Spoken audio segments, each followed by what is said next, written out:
To Living Free in Tennessee, where we talk about building the life you choose on your terms. Today is Friday, December 15th, 2023. And this is, I almost said four, and this is episode 827 of Living Free in Tennessee. And it's a Friday show, so it's Homestead Happenings.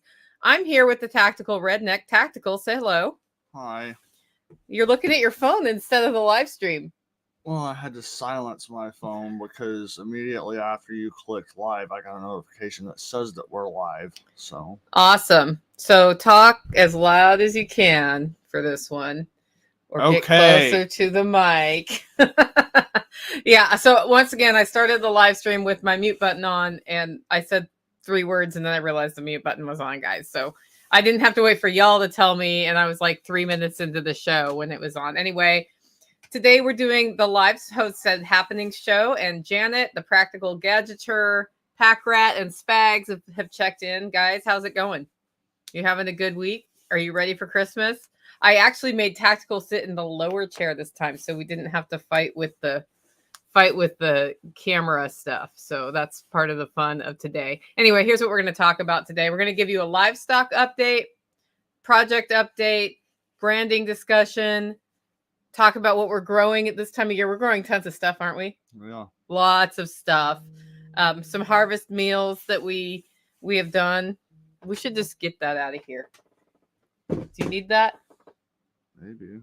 Why? I don't know. There's a whole life that can be lived without these devices. I mean, we're on a homestead. It's simple living. That was potential spam, so all I did was say no, I don't want to take this phone call. Ah, okay. Anyway, it's a distraction to me when I see things like that because my ADHD can't handle it. So I have taken Tactical's phone away. How do you feel about that? Do you feel like lost now? No, but I can do this. Long arms. Stupid long arms. Anyway, we're going to talk about all the stuff that's going on. Dawn, welcome to the live stream. And if you have questions going along, just put question in all caps. I'll do my best to keep up on what you're saying over here in the comments. I actually need to check on something here real quick. Do I have to? Oh, we're live on Instagram. So folks, streaming added Instagram as a way to, hey, why not do that? Also, Spags says 7 watching and 3 likes. Come on, folks. I have 11 watching, so my numbers don't match his, but yeah, we're a little low on head count today, so be sure to let everybody know we're live. Anyway, so it's going to be a fun show today. We'll work your questions in as we can. I don't know how I see comments or questions on Instagram. If I figure that out, then great. If anybody watching on Instagram wants to put a comment up, I will see what's going on with that. But I don't see, it doesn't show me comments over here. It doesn't show me how many people are watching. So this is all the great experiment. Come on, JR, welcome to the show. Mr. Roselia, good to see you. I haven't heard you on channel in a while. You should hop on and say hi. It's been a long time. Been a long time, been a long time. Okay, our featured event of today's show is, there's no event.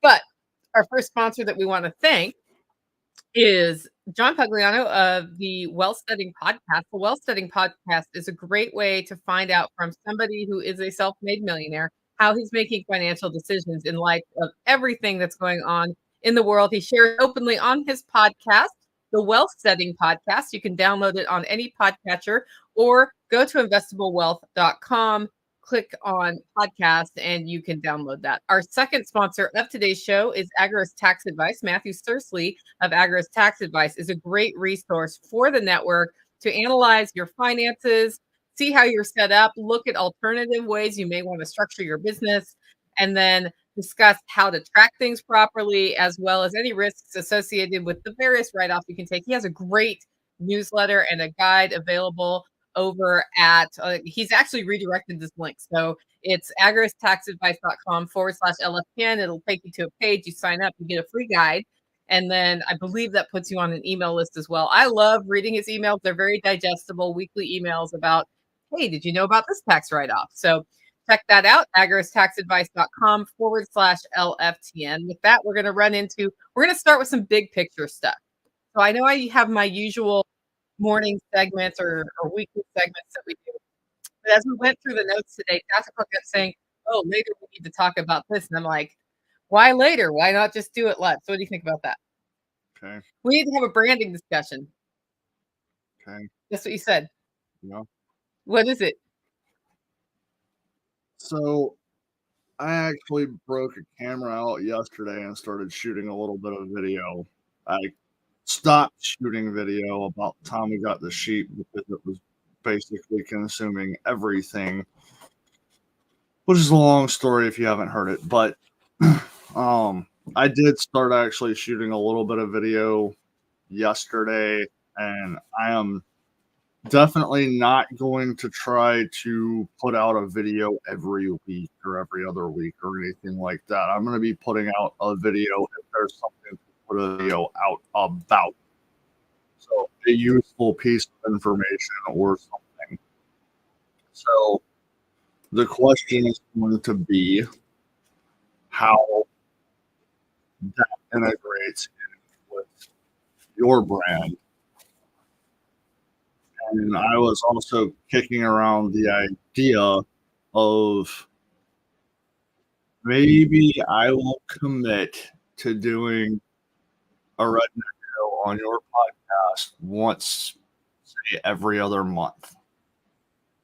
Like a topic that I can cover, like, the sheep or the pasture or something like that. But that would also require, I'm not just going to pick a random topic, that would require the audience to tell me what they want to hear about. Okay. Why aren't you putting it on my show or my channel too? Because I don't care. Well, I mean, just as a example, yesterday I was pretty much at the top of the hill, so I went all the way to the top of the hill. So I had a camera with me, turned the camera on, and drove all the way down. It was absolutely horrible video. Totally not. You can tell it's not gyro stabilized. We'll just put it that way. Gyroscope. So I can put stuff out on my channel that you're not going to put out on yours for any number of reasons. I'm also not doing editing. Like I've got one video that I shot that I was like, oh, I forgot. No, I'm not gonna edit that. I'm just gonna go back and shoot it as a Okay. So what's the so branding discussion you wanted to have? well, basically, I don't know how my brand would integrate with yours. Okay. What are your thoughts on that? I have no idea. You have no idea. I mean, we can drive people to your brand from here. I think having more videos in general on LFTN about what's going on in the homestead is a good idea. And because you and I work on this as a partnership, I think you can put videos on mine as well as yours. Okay. Um, if you say a lot of F, so it kind of ticks people off. Try not to have any kind of language in mine so that it's actually G rated Oh, G-rated redneck. Is that a thing? sometimes. Sometimes. So I don't know. I mean, I'm cool with you. Like we can look at what you've done and see about if it works. But how are you going to get the video off that camera? Because it's a pain in the neck. Not for me. Okay. Does it come off that camera? It's an insertable card. And you can use the videos that come off that? Sweet. It's really hard for me to use that camera for that reason. No why. That's why I don't use that camera. I don't know. So why don't you want to do video editing? I hate video editing. Ah, okay. So here's a question for Spags. For both of you, which farm animal would the other be? Explain your answer. If you could be any farm animal, what would you be? I would probably be a goat. Why? Shenanigans. Shenanigans? Yeah, that's true. I don't know. There's something you don't know about Tactical Redneck is that he plays practical jokes. And he hasn't played a practical joke on me in a long time. Why do you look confused? I don't really do practical jokes. Every now and then I'll do like a gag or another, but nothing. What's a gag something or another? Give us an example of a gag something or another. I'm trying to think of something, but Like you like hijacked my podcast. that's not really a no. Okay, what else? What's the one It's you not a just thought practical of? joke. I don't know. Look, I had a guy I worked with that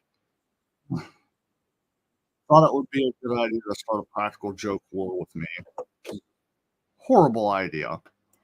Because the first thing that happened was it actually stopped me from doing my job for like an hour. It slightly pissed me off because I was in the middle of an engineering casualty, so it had an engine down. So I chose to do one thing. I took a key to a padlock, showed it to him, and threw it over the side of the ship. And then I spent the next 3 days. I would just walk by and smell. And he would say something, and I'd make some offhand comment about like, "Oh, I got something locked up. You'll figure it out eventually." And I spent the next 3 days basically turning him into a paranoid schizophrenic, and it was hilarious. Okay, so that's not a practical joke at all. Well, when you say practical joke, that's what I think of. Yeah, you do that stuff all the time. You call it trolling. Anyway, he is a jokester and a prankster. He hasn't done it as much lately because he's been really sad about my house being ripped up and on everything else being in complete chaos. Everything. Chaos. So, guys, we got the floor done, and I have a couch I can sit on in my living room, which is amazing. But today, after 2 months of knowing we needed to do it, what did you do to the duck yard? God, ducks finally went to jail. Why are ducks in jail? I don't know when the last time we got a duck egg was. Yeah, we should be swimming in duck eggs, and he found some in the yard, and that means they're laying in the yard and not in their yard, so to speak, where we can get them. And yeah, why wasn't duck jail set up sooner than this morning? I was not gonna be able to manage it Why not? with everything else going on. Like, I got to brush my teeth and remember to feed my own dog. Yeah. Spag says, get an old gas can, fill it with water, poke a hole in it, and then walk down the main street smoking a cigar while carrying it. He could do that smoking a cigarette. Yeah, he likes that one. He likes that one a lot. See, he laughed. He would totally do it. Okay, so mine, what farm animal would I be? What do you think I would be? I'd probably be a duck because I really like swimming. Like the reason there will be a pool here eventually is I really like swimming. Swimming and singing. And ducks are loud, aren't they? Yeah. Yeah, so it's a pretty good fit, isn't it? Yeah. Yeah. Okay. Anyway, that's the branding discussion. Winter is here. What's that mean on the homestead? Long pauses are not appreciated on podcast episodes. Oh, You're still pausing. Freezing. It's cold. I don't want to be outside. Everything's freezing. Like, it's really irritating when you go out and it's just after dark, and you're like, I didn't drain that garden hose. Really drain that garden hose because more problems. So go drain the garden hose, come out the next morning, go to hook the garden hose back up, and you realize you didn't get all the water out. The hose is now frozen. You need to take water over to the sheep, and you can't take water over to the sheep because literally, the other day I walked out, hit 3 different faucets, and every single one of them was frozen. My faucets are freezing. Yeah. You need to put the thingies on them, the foam thingies. Well, you gotta figure out something. Okay. Well, sounds like so I have all new spigots on the outside of my house, basically, except for down at the cabin.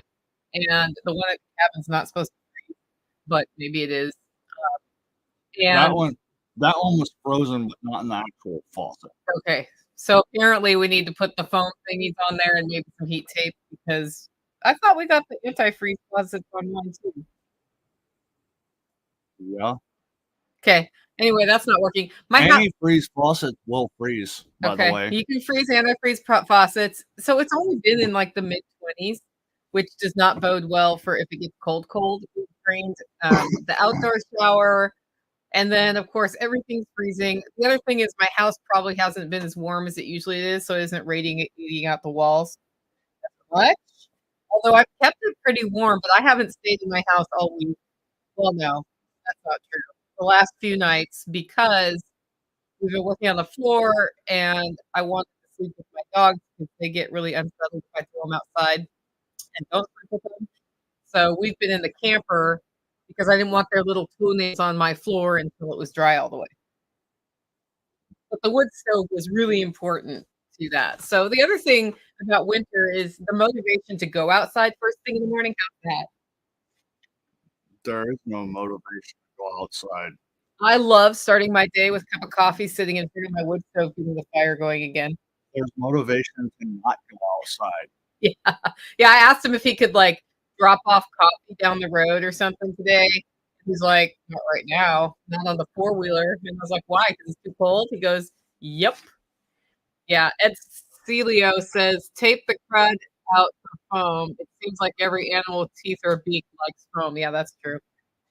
They probably won't hop up on the side of my house though, but you are not wrong about, like, I had a Hobart Bader incubator once that was made out of foam, and I had it outside drying after washing it out, and the chickens ate it to bits. So then I just had Hobart Bader part, and that was a giant styrofoam incubator without a plastic coating on the outside. Now I have a plastic coated incubator that can be used. It's also sitting outside right now, as is most of everything else I own. Although the couch is inside. What do you think of the new couch? Mm, Why don't you like it? mm. Why? I could care less what it looks like. I care if it's comfortable. It's It's not that it's comfortable for not me. comfortable for you? Oh, I thought you said the back was good. The back is comfortable. Oh, Bitch. yes. It's more comfortable to me than my other couch was, so Okay. yeah. You want that other couch back? No. Okay. I'm getting rid of a couch if anybody needs it. It folds out to a double size bed with a memory foam mattress, and it's had some hard use, so I was gonna post it for sale for $10 under the hopes that somebody will come pick it up for $10. I would give it away for free, but when you give things away for free on the internet, it becomes more of a pain in the neck. Audio is a little choppy. Is anybody else having choppy audio issues? Let me know. My internet is the correct internet. Let's just make sure about that. Yep. So I don't know why. Don't know why. Okay. For it. Talk to us about field hay tactical. Field hay is actually really good right now. What is field hay? Field hay is hay that hasn't been cut. Yeah. And why what So do you mean by it's really good right now?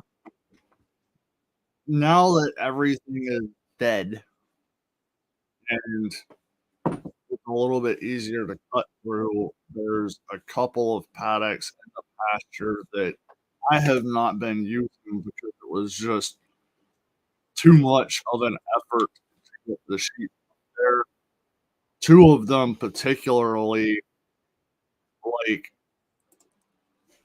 one of them, I can take a four-wheeler up there if it's the four-wheel drive four-wheeler locked into four-wheel drive, and I go on the proper angles to be able to make it up there. It's the only way to get the four-wheeler up there, which that actually required taking down about, I don't know, 20, 30 trees that were, baseball size. So the sheep haven't been up there for a while, and particularly the two paddocks that they're on right now. The last one, they went through maybe 3 bales of hay for a week that they were in there, and then I threw a bale up there yesterday morning, I think, and they haven't really touched it. So There's a decent amount in the areas where they are right now for them to eat. And you said they're eating stuff they don't usually eat right now, or that you didn't expect them to eat. Yeah, like there's, I don't know if they were actually eating it or not, but there's a couple of different weeds up there that, I mean, the stalks will be like dime size. And normally they wouldn't touch that stuff when it's green, but like there's whole areas where that stuff is just gone. And nobody's gotten bloat or toxicity. No. Right. So, what does that mean? Because they're eating that, what does that do for you? That's just less hay that we gotta lug. What do you mean? I mean, less hay that we have to buy, less hay that we have to move around several times. But doesn't that also mean that you don't have to clear as much later in that paddock? Oh, yeah. So it definitely reduces the amount that's gonna have to get cleared. Yeah. And as we said, duck jail has happened. The sheep are staying in, but it is time to get them new minerals. And the minerals we had before are not being produced anymore. So we got to figure out what's happening. The audio has improved because I closed all of the tabs I had open, and it was related to the Instagram streaming. So that's dream noises. Anyway. I couldn't hear the dogs over you, so I couldn't tell. Yeah. So talk about the sheep and the escaping and why they aren't escaping. I mean, I think it was mostly just the fact that I would put them in a paddock. It would take them a day to eat through all of the green grass that was in that paddock, and then they were sitting there staring at grass on the other side of the fence, and the fence wasn't working all that well, so we chose to just start taking a little bit of bite that they would get by going through the fence to get to the other grass. And then they kind of ate all of that. And so now there's not much green grass on the other side of the fence. Plus they've got plenty of field hay and constant access to straight hay. Yeah, and you said there's ferns coming up in the field that the sheep are eating that I'm now going to have to look up and see what it is because I'm curious what that plant is. Yeah, there's some kind of, it looks like a fern. Is it like wide leaf fern or wispy leaf fern? I would guess and say wispy, but okay. It's, imagine like fern-shaped leaves, but almost kind of looks like the limb off a Christmas tree, if that makes any sense, like the way that this stuff grows. I haven't seen it around here, but that's in all the areas that I mowed to the ground over there right before the weather started really cooling off. We got some green grass that came up, and we got a lot of this one kind of fern. I mean, I'm not really that worried about the sheep eating it because they're not dead yet. They're not dead yet, and they obviously ate some of it. So, well, I'll get a picture of it so we can just see what it is, because I'm curious what that is, because that's like winter forage. Yeah, Dawn says it sounds like yarrow. I know. I'll show him yarrow, but I'll just go over and look at it too. I think I've seen yarrow before, and that might be it. Yeah, which is new. We didn't have a bunch of yarrow. Like I had to plant yarrow at my house to have yarrow. Yarrow is just a cool medicinal. Of course, you can dig Jerusalem artichokes and other tubers right now. And the watercress actually got beaten back by the latest freeze. So I've been kind of going between the forage and livestock. So we're going to go deep into livestock. I've already covered 3 things there. Let's talk about our hawk friends. What's going on with our hawk friends? I haven't seen it. I was going to look up yarrow. I know. You don't need to look up yarrow while we're live. Oh, if you're sitting there talking. What about hawks? I haven't seen the hawks. Okay, well, I've seen the hawks, and they did get one of our chickens. And as a result, dogs have been out. But we also have, I think it's just a hungry time of year. Because 2 nights ago, the coyotes were going nuts. The dogs were going nuts. I could hear the livestock guardian dogs going nuts because they don't like coyotes. No. And then I was in my camper. And what did you do? What did you say? think I said something about popping off a couple of rounds. Yeah, so he said, I'm going to pop off a couple of rounds. What caliber round did you pop off?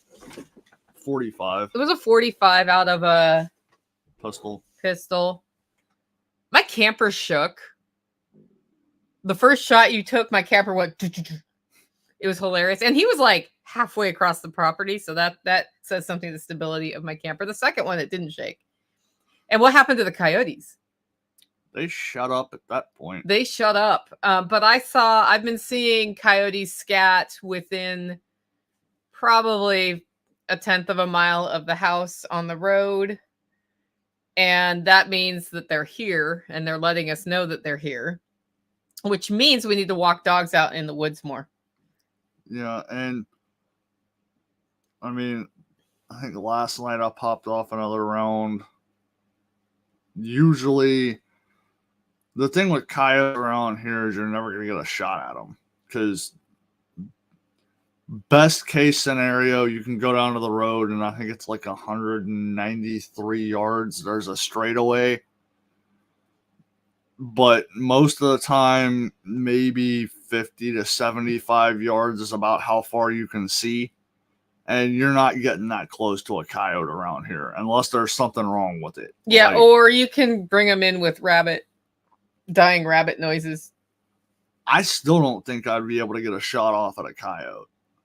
And so what I usually will do if they're getting that close is pretty much every night just walk out and pop 2 rounds into the ground, and they finally decide, there's better places to be. Yeah, we try to just make them uncomfortable. The livestock guardian, like dogs barking, make them not want to come close, even though they could eat my dogs. In theory, if the pack, well, maybe not Chestnut, but they could probably get CC. CC would be the concern. Yeah. And Chestnut, makes it her personal mission to bark with her very loud bark at anything that's coyote-like. Like, they piss her off. If she hears them howl, she'll lose it in here. So she really doesn't. It's not like, I don't know if she's ever met one, but I don't think she's ever met one. She just does not like them at all. So, and then of course, that's why we have livestock guardian dogs. So far, they've been doing their job. It is time to process more roosters, and I have bandwidth to do it now that I have a floor, except for I'm going out of town. So it'll probably be after I come back. Unless you do it. Yeah, I'm not doing it. You're not doing it by yourself. Yeah. So there you go. And then the poop is adding up with the rabbits, I noticed. Okay. There's like poop mountains under their cage. Okay. Where do you want to put it? I don't know. I've got a row where the garlic needs to be planted. I was thinking we could put it on that row. There's just enough to do a row. Okay. It's my favorite time of year where I get to... You guys, all you hear me talk about today is like coyote poop, rabbit poop. You want to talk about chicken poop or goat poop or sheep poop? I mean, we just talk about poop around here. We need more litter in the duck coop. We need more litter in the duck coop. We need to actually clear out the litter and put more litter in, probably. Maybe. Yeah. They really... And those little jerks aren't giving me eggs, and they should be. Well, they're in jail right now. Yeah. So. That's true. There's going to be lots of poop down there. So, fun.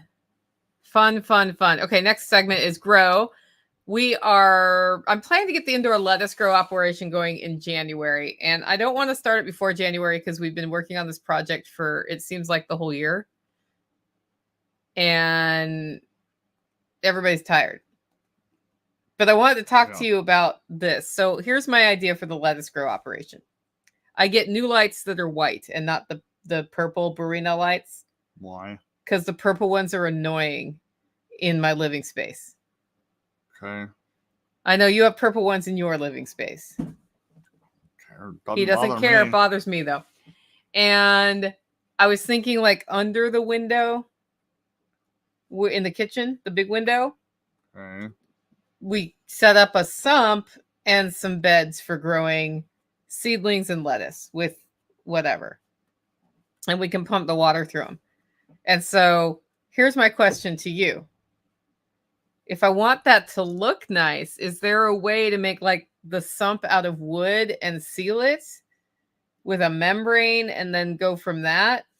Yes. What do I got to do that?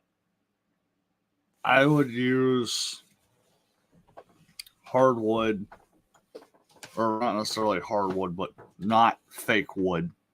So no OSB, no particle board. I was thinking cedar. Plywood. Cedar works.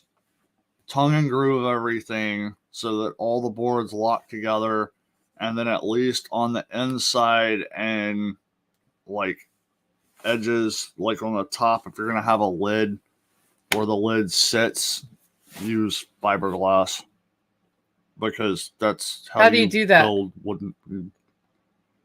Put the fiber on, mix up the glass part or the rosin part. It's a 2-part epoxy, and paint it on there. Okay. Guys listening to this, if you have other ideas, let me know. I'm not doubting you. I'm just, throwing this out to the community. Will it work? Yes. How do I know that? Because that's how they've made wooden boats for decades. Okay. So. Will that leach into the food? Shouldn't. That's the question. So I was thinking of having that, and then like a combination of a wicking bed, at least one, and then more of a raft float, deep water culture, deep aquaculture with a gap crack key style for seedling pods. Okay. And then lights over the top of it with some spaces for some potted plants that I have that I want to have winter light. Okay. So that's what I was thinking. So in other words, we're building a shelf / table / cabinet thing in your living room. In my kitchen. Kitchen, whatever, same room. Well, if we do that, I thought it'd be fun to document it for everybody. Okay. And we need to talk about like how the engineering side of that's going to work and how we want to do the pumping of the water. Because my idea is that we pump the water rather than I have to manually fill the water all the time, which is how all my other systems have been. That's the whole purpose of putting a sump in. Yes.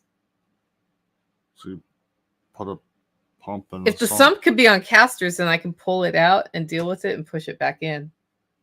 What do you mean deal with it? We have to refill it and stuff. Sometimes you want to drain it because it's the end of the season and you turn everything off. Okay. So you put a drain on it. What if I need to clean it?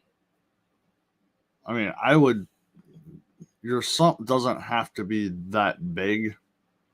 For an indoor system, the plants aren't going to be drinking an excessive amount of water. Obviously, you want a decent sized sump, but just off the top of my head, what you might think about doing is you build the sump, say, a foot up, and your shelf's going to be at least 3 foot. So you've got a 2-foot set of cabinet doors that you can open and access just like you would your kitchen cabinets. But I was thinking below the windowsill. And your window sills are like 36 inches. Okay. The other thing is, when I think about a sump shape, like tall and narrow is easier to pump water in and out of rather than low and wide. You know what I'm talking about? Like, no. Yeah. So if you put a pump in and you have it long and wide, there's going to be a few inches in the bottom no matter what that don't get pumped out. And if it's wide, it's more total water than if it's just a tube that's tall and narrow, like a cylinder or a tall, like a water tower sort of thing. But it would be square because it's made out of wood. Like a 2-foot tall one that's 1 foot wide rather than 2 feet wide and 1 foot tall. That's something that you can sit there and stare at. But the way I would do the sump is I would put the bottom of the sump at an angle so it's not flat on the bottom. It slopes towards the end that the pump's going to be on so that you end up with a lot less. Another thing that you can do is kind of have a split level sump like you would a split level house, and you just have a section at the one end that drops down a couple of inches so that all the water drains into that little section, and that's where your pump is. There's all manner of ways around not just having a massive, long thing that's going to have a bunch of non-usable water in it. Yeah. So it was just, I mean, I want it to fit the space. So we'll have to look at that and figure out how that works. Practical Gadgeter says, how about a Homer bucket with a USB powered pump in it? So I thought about buckets. That's probably a typo, speech to text thing. But the thing is with buckets, because I want it to look nice, I don't want to see the bucket, which then means we need to do the wood framing around it. And then once we do that, I'm wondering if you can waterproof the inside of the wood framing, then why have a bucket at all? Exactly. That's what I plan on doing with the tomatoes anyway. Yeah. So that's why I was not going for the bucket. Like, we have bucket systems all over the place right now, and they work great. And I mean, the other thing with buckets too is plastic gets brittle. Yeah. Especially if it's getting hit with light, which you're going to be setting up lights over it. So buckets are only going to last so long. Yeah. Okay. Well, we'll keep you guys apprised of how that system goes. I just thought now that my living room looks nice, it'd be nice to have my lettuce grow operation not be a bunch of bus trays and wire shelves. And then another thing just that I just remembered that is another possibility is you can take a very thin sheet of plexiglass and basically line the inside of the wood with the plexiglass and then use GE silicone number 2 to seal the edges of the plexiglass, and then you have a plexiglass container that's supported by wood. Yeah, then you see the water. No, you wouldn't see the water, you would see the wood. Oh, I see. You put plexiglass. Oh, so it's the same side. I gotcha. Yeah. Oh, Practical Gadgeter saying bucket in a cabinet under the plant shelves. I get where you're coming from on that one. So, apparently the Practical Gadgeter also has somebody in his life that wants things to look pretty. Apparently. Okay. Next up is Harvest Meals. This is where we talk about what we've been eating from the homestead and what we've been doing. And what I've been doing is trying not to get Mexican takeout or Chinese food as part of the building project, because my kitchen still has no stove in it. And while cooking on the Blackstone outside is great, there's a certain amount of, I don't have anywhere to prepare food. So and I want most of my time spent on the project. So tactical saved my butt yesterday. I was going to go get Mexican food. What'd you say? I didn't say anything. You said, do you want me to cook dinner? Oh, what did I say yesterday? Yeah. I offered Literalist. I offered to make like fish and something, and then I had some bratwurst that I could have cooked. So I offered to cook. That doesn't happen a lot, does it? No. Nope. It's out of the normal. Yeah, and then I was like, okay, well, I have the top layer of beef in the freezer is not frozen in the ice cream freezer because I have it too full, so we have to move that out of there. So I took that beef and handed it to you, and I made taco meat, and I had salad already, and I made salad with a taco meat style salad dressing, and we had taco salad. And that worked. Was that good?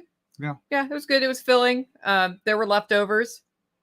We also did a pork loin from our pigs that I just took it. I put it in a disposable cooking pan because doing dishes is also not super easy when you can't get to your sink and you don't have a dishwasher.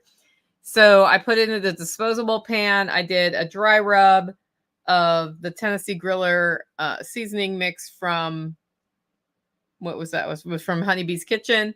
And then I added salt to that and cooked it in his oven at 375.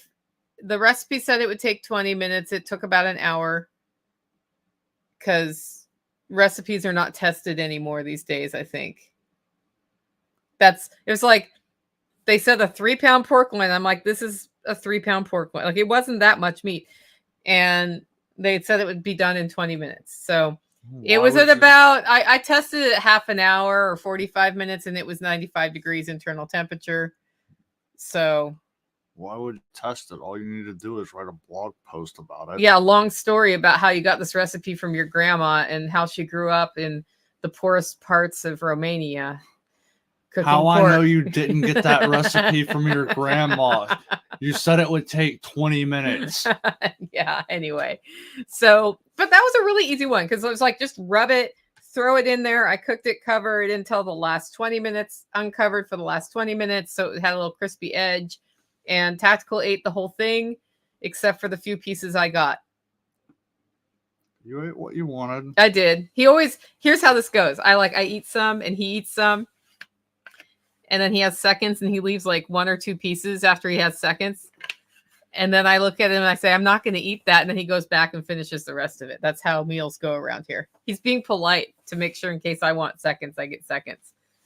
And then I pulled out a bag from the freezer that said lamb stew and heated it in a crock pot. This was a good one.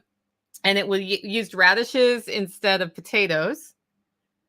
And it was left over from the workshop. So apparently there was 1 crock pot worth of the lamb stew from the workshop left over. And I thought that I was going to be adding stuff to it, that it was just sort of lamb that you make into a stew, but it was like straight up stew. And we ate that. So all of those meals kept me from getting Mexican food or Chinese food, which was awesome. And then tomorrow we're making a ham. Okay. Tomorrow we're making a ham. Eversoles are bringing down some finger foods. It's going to be delicious. Wife says pork loin cooks way faster uncovered and still tender. So maybe it's because I covered it. I was following the recipe. I don't know. A. Ray Pierce says, I'm telling you, I'm going to write a novel about someone confessing to a murder spree through recipe sites on how garlic changed their life. That's true. Roasted radishes are amazing. So those were the meals of the week. Holler Neighbor and Community is next, and we're getting close to the end of the show. So if there's something you want us to talk about, be sure to put it in the comments. Put the first word in all caps so I know that you want to do what you want to do. First up, let's do an update on Das Project. How is Das Project going? Floor is in.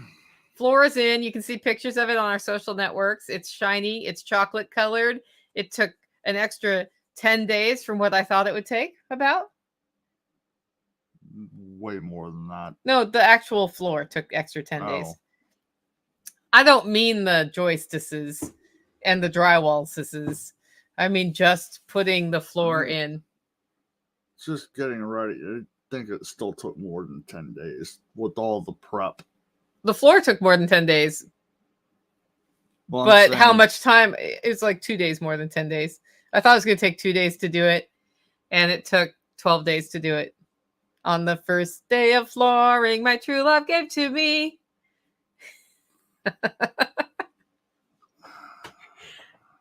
He does not appreciate that I burst into song all the time in my head. You guys should just hear what goes through my head. I should just start singing in the middle of my podcast all the time. What's going on? So the floor is in. It's cured for more than 24 hours now, or about 24 hours now, actually. I've had a dehumidifier going. I've kept a fire in the wood stove. We had it open to cat traffic last night and dog traffic this morning. And we'll be bringing in heavier appliances this evening, just to give it a little extra time to... 2 sore knees, 1 throbbing thumb. Thank you, area here. We'll have it.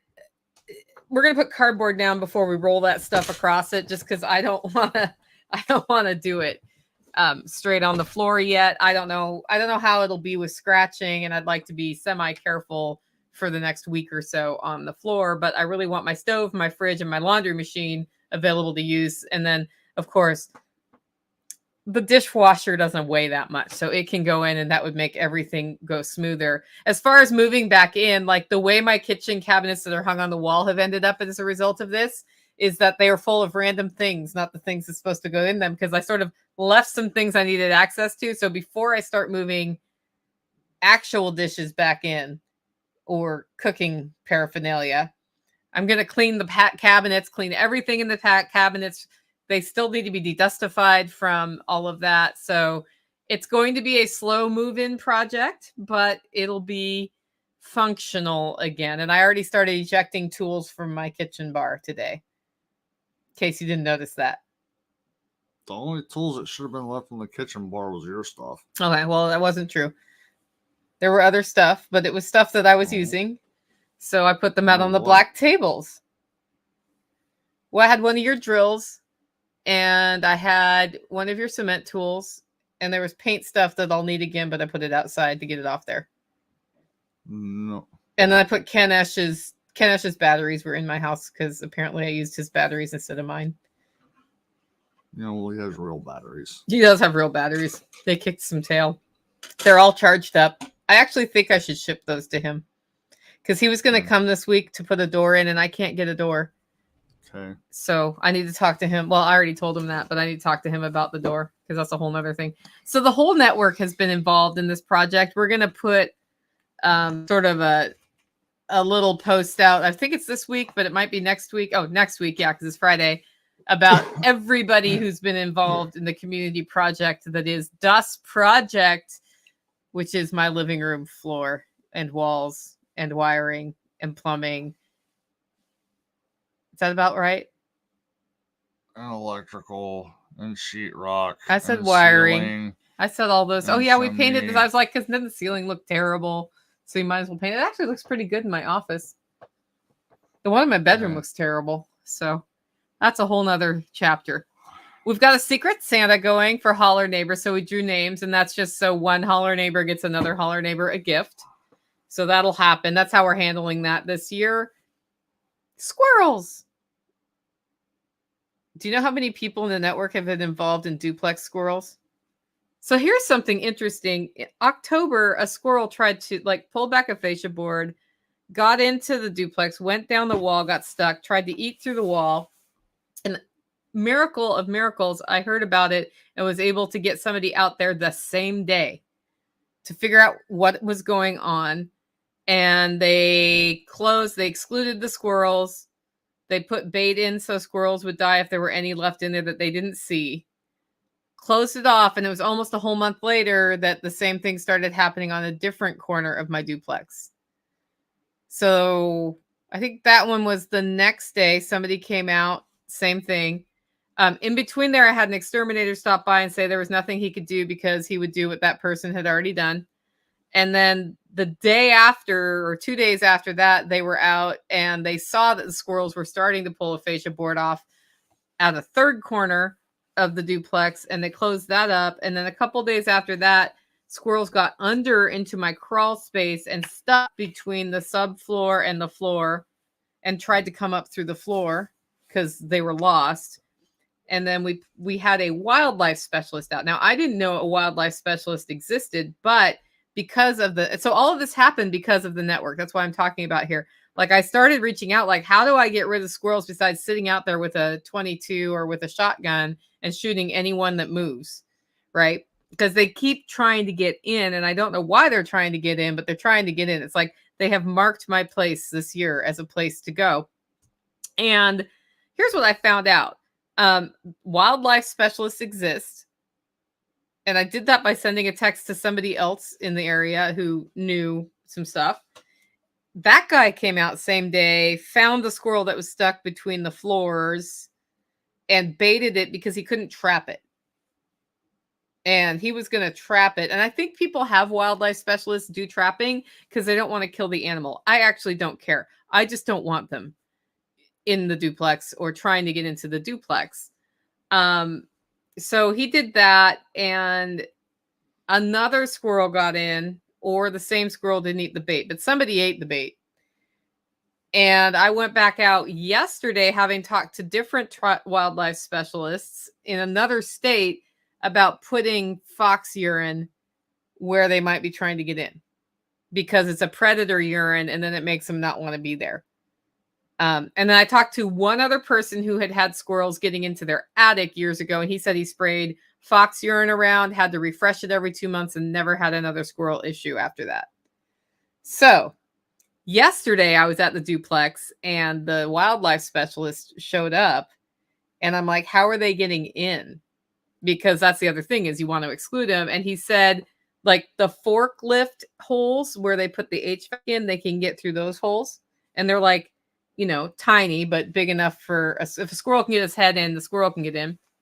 And one of the HVAC units, when they installed it, they did not replace there's a piece that goes from the housing to the actual place that's made out of sheet metal, and there's a gap under it that's like 4 inches tall. So when I put the fox pee out, I put a bottle of fox pee with like a wicking thing right at that hole after scattering more around. And Sunday, another HVAC person's coming, and they're going to put hardware cloth where the forklift holes are, and they're going to sheet metal in, I believe, or something, that other hole. He already knew because he inspected it and knew that when they put the HVAC in, they didn't put it in right. So he was coming out to replace that anyway. And I'm like, well, while you're at it, we need to do the forklift holes too. So there's no possible way for a squirrel to get in under there. This has been the craziest adventure I've ever had on live animals trying to get in, and nobody knows why they keep trying. I talked to the next door neighbor, asked him if he had a problem, and he's like, no, but I have a dog. And I'm like, yeah, that is the problem. There's no dog there, is probably true. Yeah, I don't rent out Edgar. He does not let tree rats last more than a few days. I know. I actually seriously thought about bringing Cece with me yesterday to see if I could just sick around some squirrels, but I don't want her running into the street, and she totally would. Yeah, a small copper wire snare with stick between structures. I'm looking at where that gap is between. It's because it's basically up under the tub is the only place there is that kind of gap between floor and subfloor. And I'm gonna close that up too with some copper mesh, because apparently they really don't like copper mesh either. And I may spray some fox urine just at that opening. I did not spray it all up under the place because it seemed like overkill. If they can't get in, they don't get in. But that has been an interesting issue. And then our buddy Dan started his welding and repair business. So what are we doing out of the chute? I don't know what you're planning on doing, but I've got a trailer that needs to get welded together. So that's the first thing I plan on sending his way. Log splitter. Yeah. Well, yeah. So we're just throwing him all the projects we can. And he's not like he's working full time. So he has a friend that's doing it with him. And I think it's just really cool because he's been talking about starting this business for a couple of years. And he's done some welding. Like he welded my coffee roaster last year when I needed it. It was out of commission until it got welded. And it's just been like, it's a great way we can support somebody in the community. Next segment is infrastructure. Last stretch of hard fencing. What's that about? In the pasture, I've been putting up some more permanent fencing with aluminum wire, and I've got one more section that I really could stand to run. I plan on running a bit more aside from this one last section, but this is the last section that's going to make things dramatically easier to be able to run the sheep through a couple of paddocks, and it reduces a lot of the really painful areas. Like the section that I just put put a stretch of aluminum wire in is so steep that I was literally climbing up it on all fours. Yeah, I've helped you with a couple of those. It's like rock climbing rather than walking. Almost. Yeah. But the sheep will go right through it. There's loose rocks and tons of leaves and black walnuts. So there's all sorts of stuff for you to, roll an ankle on, or I almost ate it a couple of times just falling down the hill. Like, it really sucks if you drop something while you're climbing because it will go to the bottom of the hill. So I've got one more section like that that's going to make things a lot easier. And then there's a couple of other sections where I'll wind up probably putting some more aluminum wire up just so that I don't have to stretch temporary fence in those areas. And that will also make things a little bit easier. But yeah, I'm looking forward to getting this last little bit done. John Davis wants to know, have you guys used the timeless posts that Greg Judy uses? Have we used those? I actually have. Well, I guess it depends. So he had, or Timeless has a fiberglass, like permanent fence post. I am using a couple of those where I have to, and they come pre-cut, like pre-sharpened on the bottom, but it's nowhere close enough to be able to get it in the ground here. So I actually cut them down a little bit more to get a sharper point on the bottom of those. And then, I don't know, I think I've put 4 of them over at that pasture, and 2 of them are at 45-degree angle because that's the only way that I can get them in the ground, because rocks. With the other, like the step-in post that Timeless makes, I have a bunch of those. I do use them for stuff, but I have another brand of step-in post that I use mostly because the spike on the bottom of the post is a little bit beefier, so it's less likely to bend. What's the brand? With I would have to look. Okay, we'll do a post about that. I'm gonna actually do a post about this hair thing too that I talked about last week. That's really great for long hair. I did put the link out in response to somebody asking me, but I'm going to talk about these, and we'll start posting from time to time sort of product reviews of things because he's tried like every possible type of reel that he can get his hands on. Like, he's got some preferences and he can say why. And if we get those written up and a video about it, I think it'll help those of you who are kind of messing, like John Davis, I know messes with sheep. Yeah. In fact, I need to talk to him. I owe you an email, and I know it. I've been a little too overwhelmed with this construction project. I am planning on doing 2 videos, one on electric reels and one on step-in post, that will be coming in the near future, because I have, I don't know, 4 or 5 different geared reels, and I've got 6 or 7 different types of posts that I've tried. Yeah. So, and then back to the fox urine, because somebody asked me, where do you get fox urine to deter the squirrels? And here's the thing. Fox urine is used by hunters and trappers to attract foxes. So keep that in mind, that it might attract foxes. That was not the first question I asked.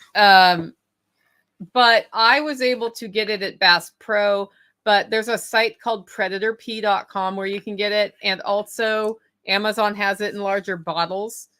I got it as fast as I could by, like, I was going to order some, and I was like, I wonder if hunters use it. And then I was like, hey, like, Bass Pro's on my way there. I can pick it up. I can spread it around. I have 2 extra bottles right now.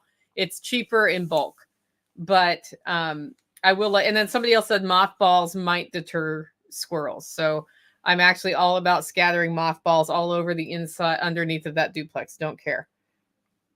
Camp 4 is what that is. So yeah, I didn't know that. I'm totally willing to try that one. So next up is finances. So I told you guys what we spent on the cow. I haven't told you how many pounds of meat it is, and I won't have that answer until the next show. The next Homestead Happenings show will be the first week of January. And between now and then, I take a couple of weeks off. We will have the Night Before Christmas series that we do. We'll have social posts going out. We've got some emails queued up, but I'm taking that time off. Letty and I just met this morning about like what the schedule is for comms and how can we get it all like pre-programmed as much as possible so that we are not doing it. And then we will be back on January 2nd. So the 19th, which is next Tuesday, is the last show. And then we'll be back. And that's a live stream that I probably won't turn into a podcast. So the last podcast is Mondays. And that's typically my word of the year. That's what we're going to talk about. And then we'll be back with new content on January 2nd with the Tuesday Live with Jack. So that's what's happening there. And then that Friday, I'll give you the cow update because I will have finally calculated how many pounds of take-home meat we got for the cow, so we can give you the per cow price. And then Tactical said he's been spending money on woodworking tools. Why is that a homestead expense? Because it's what I'm going to use to build all of the stuff. So with like what you're talking about putting in your kitchen, like I could do it just going and buying lumber, but if I'm going to get it to actually look really good and make it look like it was, built like a set of kitchen cabinets, I need a planer. And I could use a router table. And so, like, if you add up the cost of, I forget how much those buckets were that make up the tomato system, but there's like,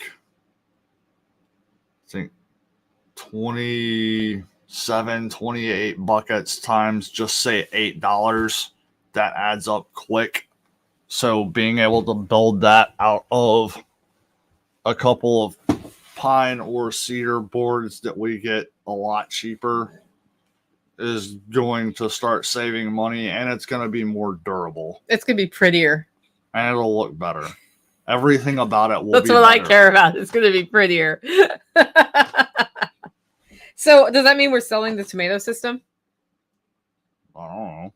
Because I got a whole tomato system made out of buckets that somebody else could put in front of their house. Okay. Yeah. And if we're going to pull it apart, I might as well sell it to somebody who's pre-made. Okay. It's good to go. Anybody want a tomato system? Let me know. Yeah, so that's one. Like furniture, also other things can be made more durably, which will be helpful. And I think I might involve you in my cabinets, but we'll see what you think about that. I've got a whole set of plans for that. I need to talk to Ken Esch too. So there's a lot there, but I do want my cabinets made out of cedar. Okay. And there's a cedar mill nearby.